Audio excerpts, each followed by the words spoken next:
अस्सलामुअलैकुम। मेरा नाम वसीम अब्बास है और मेरे चैनल का नाम है basics of statistics and economics. तो जैसे हमारी प्रोबेबिलिटीज़ के टॉपिक चल रहे हैं, तो बेसिक कॉन्सेप्ट ऑफ प्रोबेबिलिटीज़ तो ख़त्म हो गए हैं कल। तो आज की जो वीडियो है वो हमारे पास प्रोबेबिलिटी का एक दूसरा कॉन्सेप्ट है जिसको कहते हैं कंडीशनल प्रोबेबिलिटी। कंडीशनल प्रोबेबिलिटी जो है ये हमारे पास जो है आज का टॉपिक है कंडीशनल प्रोबेबिलिटी। ठीक है। अच्छा देखें, कंडीशन कहते हैं शर्त को। ठीक है। कंडीशन कहते हैं, हम जब कहते हैं ये काम ऐसे हो जाएगा, लेकिन एक एक कंडीशन है मेरी मेरी एक शर्त है, अगर ये हो जाए तो उसके बाद ये काम हो जाएगा। ठीक है। तो कंडीशनल प्रोबेबिलिटी में कंडीशन पहले बताई जाती है, उसके बाद प्रोबेबिलिटी फाइंड की जाती है। उस कंडीशन या शर्त के बाद प्रोबेबिलिटी क्या की जाती है, फाइंड की जाती है। ठीक है।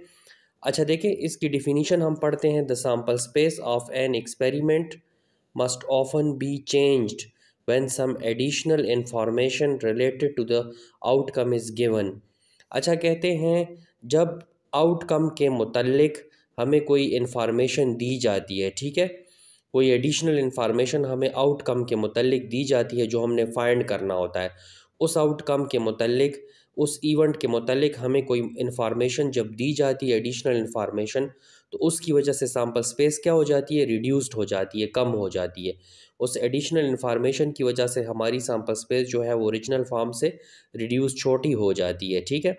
जैसे because of such information the sample space is reduce, sample space छोटी हो जाती है by excluding the impossible outcome. उसमें जो इम्पॉसिबल आउटकम होते हैं, जो रिलेटेड नहीं होते, उसको हम उसमें से एक्सक्लूड कर लेते हैं, बाहर निकाल लेते हैं, तो सैम्पल स्पेस कम हो जाती। अभी हम इस पे क्वेश्चन मैं करूँगा तो आप फिर सब सही समझ आएगा। The probability associated with such reduce sample space is called conditional probability.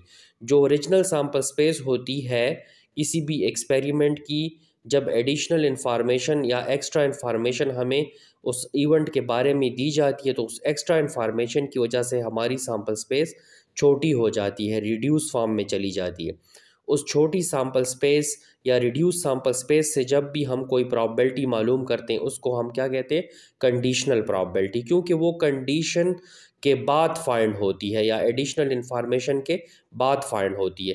तो जो भी एडिशनल इन्फॉर्मेशन हमें आउटकम के मुतल्लिक दी जाती है, वो एक कंडीशन होती है। उस कंडीशन के बाद हम अगर प्रोबेबिलिटी फाइंड करते हैं तो उसको हम क्या कहते हैं, कंडीशनल प्रोबेबिलिटी। ये देखें, ये एग्जांपल देखें। Example, if a dice is thrown, अगर हमने एक छक्के को फेंका है, and we are asked to find the probability of two. अगर हमने एक छक्का, लूडो का छक्का है, उसको फेंका है और हमें कहते हैं कि टू की प्रोबेबिलिटी मालूम करें। ठीक है। लेकिन हमें कहते हैं but some additional information such as B. B एक एडिशनल इंफॉर्मेशन है, बी के इवेंट है, उसमें क्या पता है, even number is given to us. जब हमें कहा जाता है कि हमने एक लूडो के छक्के को फेंका है और हमें कहते हैं कि टू की प्रोबेबिलिटी फाइंड करें, टू की प्रोबेबिलिटी फाइंड करें, लेकिन बट सम एडिशनल इन्फॉर्मेशन हमें दी जाती, बी एक इवेंट है, वो हमें बताया जाता है, वो क्या जाहिर कर रहा है, even number is given to us. हमें क्या है, then sample space is reduce from. देखिए, जब आपने कॉइन को, डाइस को फेंका है, तो आपकी सैम्पल स्पेस 1 to 6 बन गई है। ठीक है। लेकिन इन्होंने एक एडिशनल इन्फॉर्मेशन बी वाली दी है कि इवन नंबर ज़ाहिर कर रहा है। ठीक है। तो हम इस जो है 1 2 3 4 5 6 वाली सैम्पल स्पेस है, इनमें से हमारे रिलेटेड इवन नंबर हैं। ठीक है। वो इन इवन नंबर हम इससे निकाल लें तो हमारी सैम्पल स्पेस 2 4 6 रह जाएगी। यानी ओरिजिनल सैम्पल स्पेस से इस बी इवेंट से रिलेटेड इंफॉर्मेशन को यूज़ करते हुए हमारे पास सैम्पल स्पेस ये आ गई। अब हमने जो टू की प्रोबेबिलिटी मालूम करनी है, वो हमने इस सैम्पल स्पेस से मालूम करनी। इस सैम्पल स्पेस जो कंडीशन के बाद ओरिजिनल से रिड्यूस हो गई है, छोटी हो गई, इस सैम्पल स्पेस से जब टू की प्रोबेबिलिटी फाइंड करेंगे तो हमारे पास टोटल कितने हैं, 3, वो नीचे आ जाएगा, और फेवरेबल टू कितनी मरतबा है, 1 मरतबा, वो ऊपर आ जाएगा, तो 1/3। This is called conditional probability. ठीक है।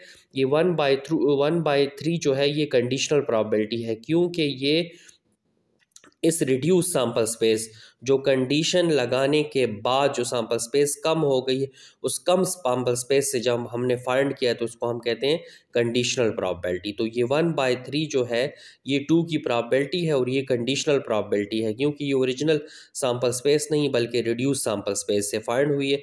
और रिड्यूस सैंपल स्पेस एक कंडीशन गिवन करने के बाद बनी है, ओरिजिनल से रिड्यूस बनी है। ठीक है, तो 1/3 को हम कहते हैं कंडीशनल प्रोबेबिलिटी। ये तो हमने डायरेक्ट फाइंड किया। जब इसको हम स्टेटिस्टिकली करेंगे या फार्मूले पे करेंगे तो हमारे पास फार्मूला आ जाएगा, प्रोबेबिलिटी ऑफ ए, ये देखिए आपको बटा नज़र आ रहा है, ए बाय बी, लेकिन आप इसको कहेंगे ए गिवन बी, इसको कहेंगे probability of A given B. ये बटा जो है, जो ये बटा नज़र आ रहा है, ये गिवन को ज़ाहिर करेगा, इसको हम बटा नहीं कहेंगे। ठीक है, ए बाय बी नहीं कहेंगे, इसको probability of A given B कहेंगे। इसका मतलब है कि ए हमने फाइंड करना है और बी हमें गिवन है।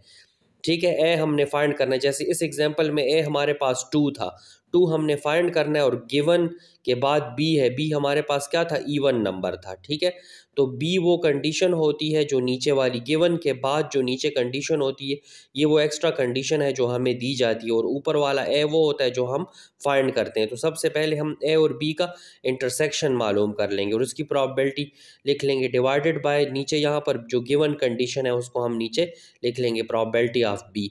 तो इस तरह भी हमारे पास ये प्रोबेबिलिटी कंडीशनल का फार्मूला ये है। अगर हम इसको एक्सचेंज कर दें, बी बाय ए कर दें, यानी गिवन कंडीशन को हम बी की बजाय ए का नाम दे दें और फाइंड करने वाले को बी का नाम दे दें, तो फिर इधर क्या चेंज आएगा, ऊपर तो वही आएगा probability of A intersection B, लेकिन नीचे ए आ जाएगा, क्योंकि यहाँ पर ए है तो यहाँ पर भी ए आएगा। ठीक है, तो ये इसका फार्मूला है जिससे ज़रिए हम कंडीशनल प्रोबेबिलिटी को फाइंड करेंगे। अदरवाइज़ आप डायरेक्ट भी कर सकते हैं, जैसे मैंने आपको 1/3 जो है तरीका बताया है कंडीशनल प्रोबेबिलिटी का। ठीक है, तो कंडीशनल प्रोबेबिलिटी कौन सी प्रोबेबिलिटी है, ये वो प्रोबेबिलिटी है जब आपको कोई इवेंट, जब कोई एक्सपेरिमेंट परफॉर्म किया जाता है और आपको कहते हैं कि ये इवेंट फाइंड करें, लेकिन आपको एक एक्स्ट्रा इन्फॉर्मेशन दी जाती है उस इवेंट के रिलेटेड। ठीक है, उस एक्स्ट्रा इन्फॉर्मेशन की वजह से आपकी सैंपल स्पेस जो है ओरिजिनल फॉर्म से छोटी हो जाती है। जैसे आपको नज़र आ रहा है ओरिजिनल ये थी, छोटी ये, फिर उस छोटी जो रिड्यूस सैंपल स्पेस है उससे जो प्रोबेबिलिटी हम फाइंड करते हैं वो हमारे पास क्या कहलाती है, कंडीशनल प्रोबेबिलिटी कहलाती है। तो उम्मीद है आपको कंडीशनल प्रोबेबिलिटी की समझ आ गई होगी। अगर कुछ मसला हो तो फिर कमेंट में पूछ लें। थैंक यू, अस्सलाम वालेकुम।